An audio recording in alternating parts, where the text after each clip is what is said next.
سچ مچ ہونے والی، وہ سچ مچ ہونے والی کیا ہے؟ اور تم کو کیا معلوم ہے کہ وہ سچ مچ ہونے والی کیا ہے؟ وہی کھڑکھڑانے والی جس کو سمود اور عاد دونوں نے جھٹلایا۔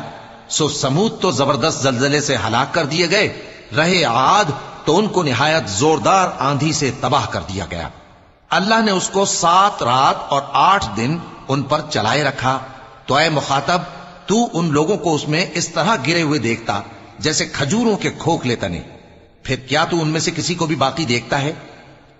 اور فرعون اور جو لوگ اس سے پہلے تھے اور وہ جو الٹی ہوئی بستیوں والے تھے، سب گناہ کے کام کرتے تھے، سو انہوں نے اپنے پروردگار کے پیغمبر کی نافرمانی کی تو اللہ نے بھی ان کو بڑا سخت پکڑا۔ جب پانی طغیانی پر آیا تو ہم نے تم لوگوں کو کشتی میں سوار کر لیا تاکہ اس کو تمہارے لیے یادگار بنائیں اور یاد رکھنے والے کان اسے یاد رکھیں۔